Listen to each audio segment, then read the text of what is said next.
Hi everyone. Andaman TMM March 7th verification and March 8th exam జరిగింది. ఇది అందరికీ అండమాన్ రాసిన అందరికీ తెలుసు. దాని యొక్క safe score or cut off కోసం చాలామంది ఎదురు చూస్తూ ఉన్నారు. సో నేను మెనీ మల్టిపుల్ ఫీడ్బ్యాక్స్, సో బాగా చదివే వాళ్ళ యొక్క ఫీడ్బ్యాక్, యావరేజ్గా చదివిన వాళ్ళ ఫీడ్బ్యాక్, బై లాటరీ సిస్టమ్ ద్వారా వెళ్ళిన వాళ్ళ యొక్క ఫీడ్బ్యాక్, ఇలా మెనీ ఫీడ్బ్యాక్స్ తీసుకున్న తర్వాత అరౌండ్ 500 శాంపిల్స్ వరకు తీసుకున్న తర్వాత ఈ వీడియో చేయడం జరుగుతుంది. సో 99% ఈ 500 members including all questions gather చేసి వేరే వాళ్ళు ఎలా చెప్పారు A to Z తీసుకున్న తర్వాతనే దీని యొక్క రివ్యూని నేను పోస్ట్ చేయడం జరుగుతుంది. సో వెంటనే ఏదో కంగారు పడి కాకుండా బాగా లోయర్, హయ్యర్ అండ్ మీడియంగా చదివే వాళ్ళు అందరి యొక్క ఫీడ్బ్యాక్ ఆల్మోస్ట్ నా దగ్గర ఉన్నటువంటి వాళ్ళు మరియు మనకి దూరంగా ఉన్నటువంటి వాళ్ళు వయా సోషల్ మీడియా ద్వారా కూడా తీసుకున్నాం, బై కాల్స్ తీసుకున్నాం, బై మెసేజెస్ తీసుకున్నాం, బై సోషల్ మీడియా తీసుకున్నాం.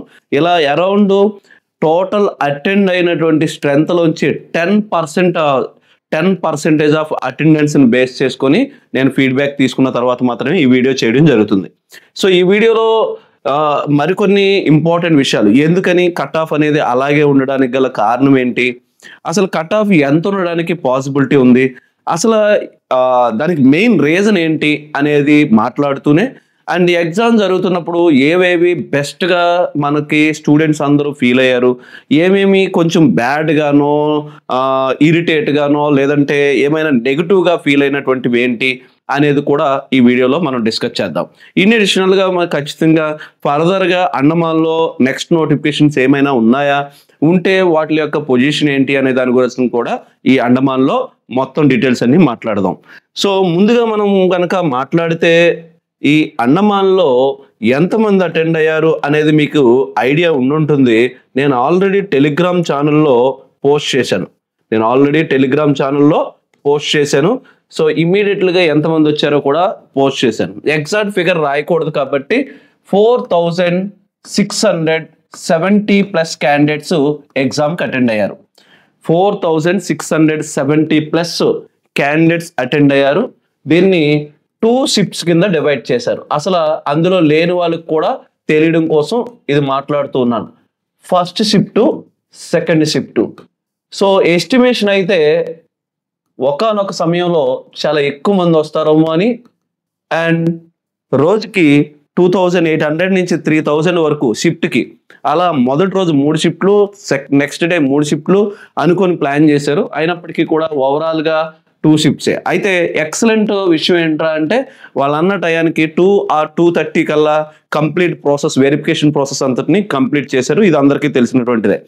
ఇందులో మనం మాట్లాడుకోవాల్సినటువంటి విషయం ఏంట్రా అంటే కొంతమంది ఒరిజినల్ సర్టిఫికెట్స్ కొంతమంది తీసుకెళ్లారు, అడిగారు వాళ్ళ పొజిషన్ ఏంటి, అసలు మీకు ఏ విధమైనటువంటి అబ్జెక్షనే లేదు. ఒకవేళ ఒరిజినల్ సర్టిఫికెట్స్ తీసుకెళ్ళి ఉంటే వాళ్ళు వెల్ అండ్ గుడ్, తీసుకెళ్ళకపోయినా సరే ప్రాబ్లం ఏమీ లేదు, జస్ట్ పెండింగ్గానే రాస్తారు. ఇది జస్ట్ మన ఐడెంటిటీ ప్రూఫ్ కోసం మాత్రమే చెకింగ్ జరిగింది. అందుకనేసి మళ్ళీ మాట్లాడుతున్నాను, ఎవరైనా ఒరిజినల్ సబ్మిట్ చేయలేదు ఏంటి పొజిషన్ అని మీరు ఏ విధమైనటువంటి టెన్షన్ పడక్కర్లేదు. దానికి రిజల్ట్కి ఏ విధమైనటువంటి సంబంధం లేదు. సో ఇలా మనకి ఫస్ట్ షిఫ్ట్, సెకండ్ షిఫ్ట్ జరిగితే ఈ ఫస్ట్ షిఫ్ట్, సెకండ్ షిఫ్ట్లో పేపర్ విషయానికి వచ్చేటప్పటికి బోత్ పేపర్స్ చాలా ఈజీగా ఉన్నాయి. బోత్ పేపర్స్ సో చాలా ఈజీగా ఉన్నాయి. ఓకేనండి, బోత్ పేపర్స్ చాలా ఈజీగా ఉన్నాయి. పర్టికులర్లీ నాకు వచ్చినటువంటి ఫీడ్బ్యాక్ ఏంట్రా అంటే అక్కడ ఉన్నటువంటి ఇన్సులేటర్స్లో మన స్టూడెంట్స్ కూడా ఉన్నారు. వాళ్ళు చెప్పినటువంటి సిల్లీ జోక్ ఏంట్రా అంటే, మేము ఎప్పుడో మీ దగ్గర 2022లో చదివితే అప్పుడు చదివి బుక్స్ పక్కన పెట్టేసిన వాళ్ళని కూడా 50% రాయగలిగే అంత ఈజీగా ఉంది సార్ అని చెప్పారు. లైక్ ఫర్ ఎగ్జాంపుల్ మీరు జీకే తీసుకోండి, లేదా ఇంగ్లీష్ తీసుకోండి, అర్థమెటిక్లో పర్సంటేజెస్ లాంటి చిన్నవి తీసుకోండి, A to Z. అంటే సో అలాంటి వాళ్ళే ఈజీగా పెట్టగలిగినప్పుడు ప్రజెంట్ ట్రెండ్లో ఉండి ప్రిపేర్ అయిన వాళ్ళు ఇంకా ఈజీగా పెట్టగలరు. అయితే ఇక్కడ మనం మాట్లాడుకోవాల్సినటువంటి కొన్ని ఇంపార్టెంట్ పాయింట్స్ ఏంటి, బ్యాడ్ లక్ ఎవరికైనా ఉంది అని అంటే ఎవరైతే 1 year నుంచి ఇదే ఫామ్లో ఉండి నీట్గా ప్రిపేర్ అవుతున్నటువంటి వాళ్ళు ఉన్నారో వాళ్ళందరికీ బ్యాడ్ లక్కే. ఎందుకు అని అంటే ఎప్పుడైనా సరే పేపర్ అనేది హార్డ్ అండ్ మీడియంగా ఉన్నప్పుడు మాత్రమే బాగా ప్రిపేర్ అయిన వాళ్ళకి 100% జెన్యున్గా ఏమవుతుంది అని అంటే లైక్ జడ్జ్మెంట్ జరుగుతుంది. వేరేస్ ఇక్కడ ఇంత ఈజీగా ఉండడం వల్ల కొంతమందికి బై లాటరీ సిస్టమ్ తగలడానికి ఛాన్స్ ఉంది. యావరేజ్గా చదివే వాళ్ళు కూడా ఆ పాయింట్కి రీచ్ అవుతారు. దానివల్ల నిజంగా సీరియస్గా ఎఫర్ట్ పెట్టి కొంతమంది నాకు మెసేజ్ చేశారు. నేను దీని మీదే లాస్ట్ 2-3 మంత్స్ నుంచి అసలు అన్ని పనులు ఆపుకొని చాలా సిన్సియర్గా పెర్ డేకి more than 10 hours 12 hours prepare అయ్యాను సార్. వెళ్ళిన తర్వాత అక్కడ చూస్తే అంత ఎఫెక్ట్ ఏమీ లేదు అని. సో అలా సీరియస్గా ప్రిపేర్ అయిన వాళ్ళకి కొంచెం ఇది చెప్పాలి అని అంటే ఒక బ్యాడ్ న్యూస్ అనే చెప్పాలి. ఎందుకని అంటే యావరేజ్గా చదివినోడికి సీరియస్గా చదివినోడికి కూడా నియర్ బై ఒకేలాంటి మార్క్సే వస్తాయి. ఇక నేను ఇక్కడ కన్సిడర్ చేసేటప్పుడు కట్ ఆఫ్ కన్సిడర్ చేసేటప్పుడు కొన్ని ఇంపార్టెంట్ పాయింట్స్ని కన్సిడర్ చేయాలనుకుంటున్నాను. ఫస్ట్ ఇంపార్టెంట్ ఒకటి పేపర్, ఒకటి బేస్డ్ ఆన్ ఫీడ్బ్యాక్, ఒకటి బేస్డ్ ఆన్ ఫీడ్బ్యాక్. దేన్ని బేస్ చేసుకొని చెప్తున్నానండి. Second paper. సో పేపర్ యొక్క లెవెల్ ఎలా ఉందో దాన్ని బేస్ చేసుకొని. Third duration. ఎగ్జామ్ యొక్క డ్యూరేషన్ బేస్ చేసుకొని కూడా మనం మాట్లాడాలి. తర్వాత ఎగ్జామ్ కండక్ట్ చేసిన ప్రాసెస్.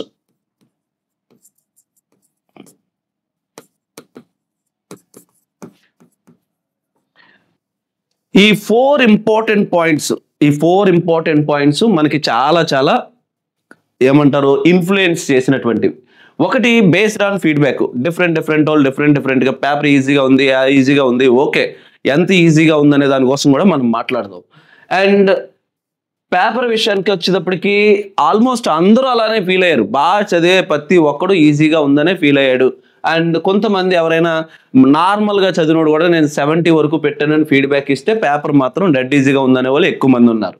అండ్ నేను ఏదైనా పోల్ కండక్ట్ చేస్తే 60%, అరౌండ్ 60% ఫీడ్బ్యాక్ అంతా కూడా ఎలా వచ్చింది అని అంటే అబౌవ్ 80% వచ్చింది. సో 60% క్యాండిడేట్స్ అందరూ అబౌవ్ 80% వచ్చింది. తర్వాత డ్యూరేషన్.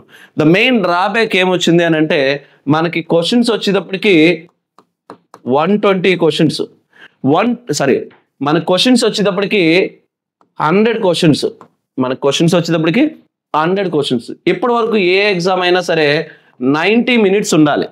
కానీ ఇక్కడ చేసినటువంటి పెద్ద మిస్టేక్ ఏంటంటే 120 minutes. నిజంగా బాగా చదివిన అందరూ కూడా ఖచ్చితంగా 90 minutes లోపు ఉంటే బాగా చదివేవాడికి హెల్ప్ అవుతుంది. ఎప్పుడైతే ఎక్స్ట్రా హాఫ్ అన్ అవర్ ఇచ్చారో యావరేజ్గా చదివేవాడు కూడా పెన్ను పెడితే ఏదో టైంకి ఆన్సర్ వచ్చేస్తుంది, అర్థమెటిక్ రీజనింగ్ లాంటిది. That is the main drawback. నిజానికి 90 లేదా 90 కన్నా తక్కువ టైం ఇచ్చిండుంటే ఎక్సలెంట్గా బాగా చదివేవాడు క్వాలిటీగా చదివేవాడికి చాలా హెల్ప్ అయ్యేది. కానీ ఎప్పుడైతే 120 minutes ఇచ్చాడో బాగా చదివే వాళ్ళందరికీ నిజంగానే ఖచ్చితంగా అన్యాయం జరిగిందనే చెప్పుకోవాలి. ఎందుకని అంటే బాగా చదివే ఎవరైనా సరే కాంపిటేటివ్ ప్రిపేర్ అయ్యేవాడు ఇన్ టైం కన్నా ముందు పెట్టేవాడికే జాబులు వస్తాయి.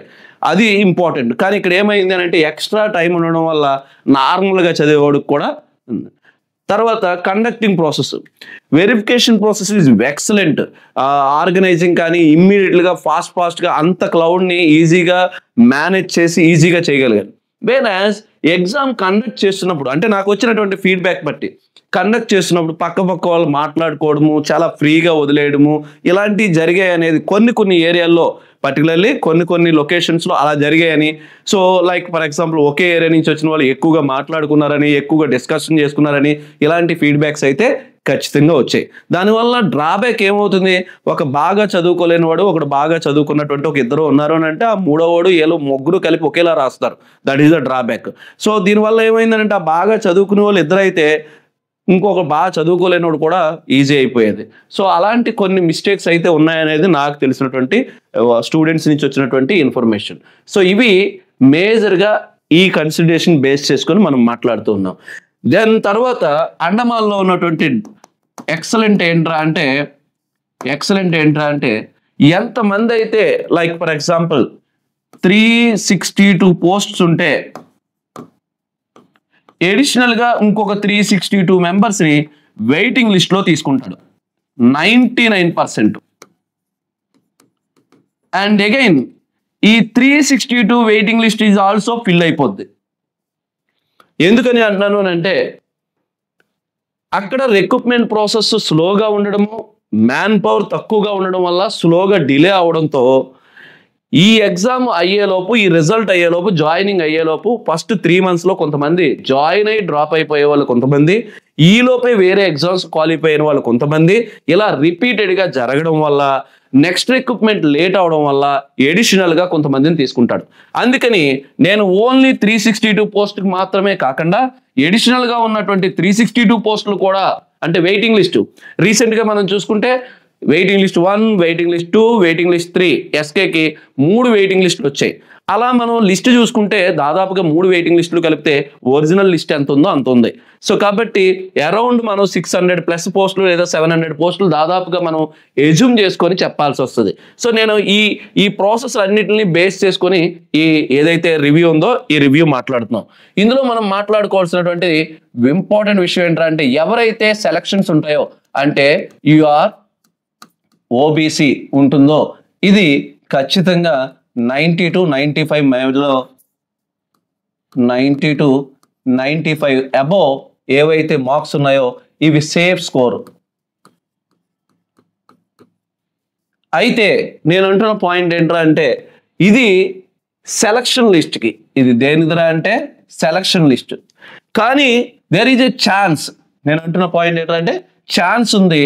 అది ఎవరికిరా అంటే 80 to 90 మధ్యలో ఉన్నటువంటి వెయిటింగ్ లిస్ట్కి కూడా ఛాన్స్ ఉంది. ఇది సెలక్షన్ అయితే ఇది waiting list.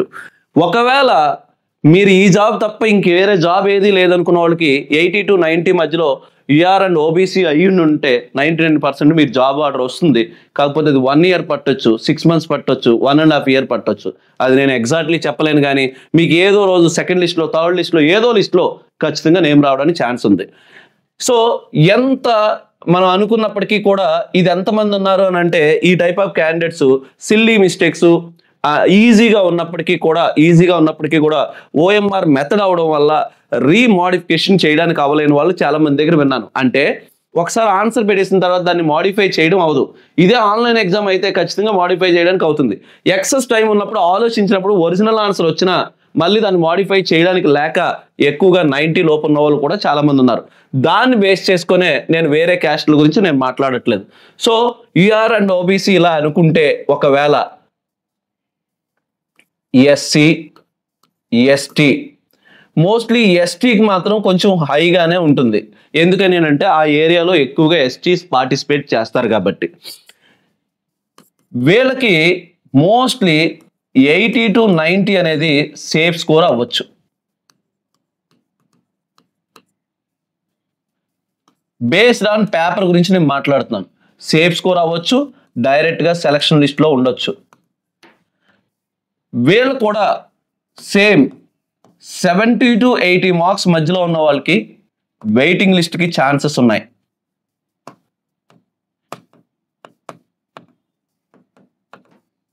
The main drawback ఏంటంటే ఈవెన్ దో ఎస్సీ, ఎస్టీ అయినా ఇన్ని మార్క్స్ రావడానికి గల కారణం ఏంటంటే డ్యూరేషన్ ఆఫ్ ది ఎగ్జామ్.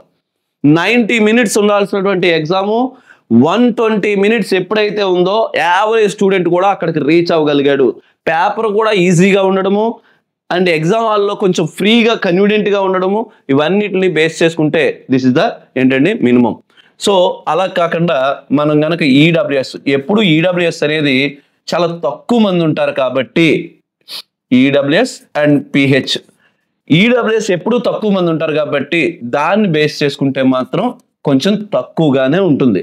ఆ తక్కువ ఉన్నప్పటికీ కూడా ఈ పేపర్ ఈజీగా ఉండడం వల్ల 60 to 70 మధ్యలో, లేదు అని అంటే 50 to 60 మధ్యలో, ఈ రెండిట్లో ఇది వచ్చేటప్పటికి సెలక్షన్కి అండ్ సేఫ్ స్కోర్, ఇది వచ్చేటప్పటికి సేఫ్ స్కోరు, ఇది వచ్చేటప్పటికి 50 to 60 అనేది వెయిటింగ్ లిస్ట్.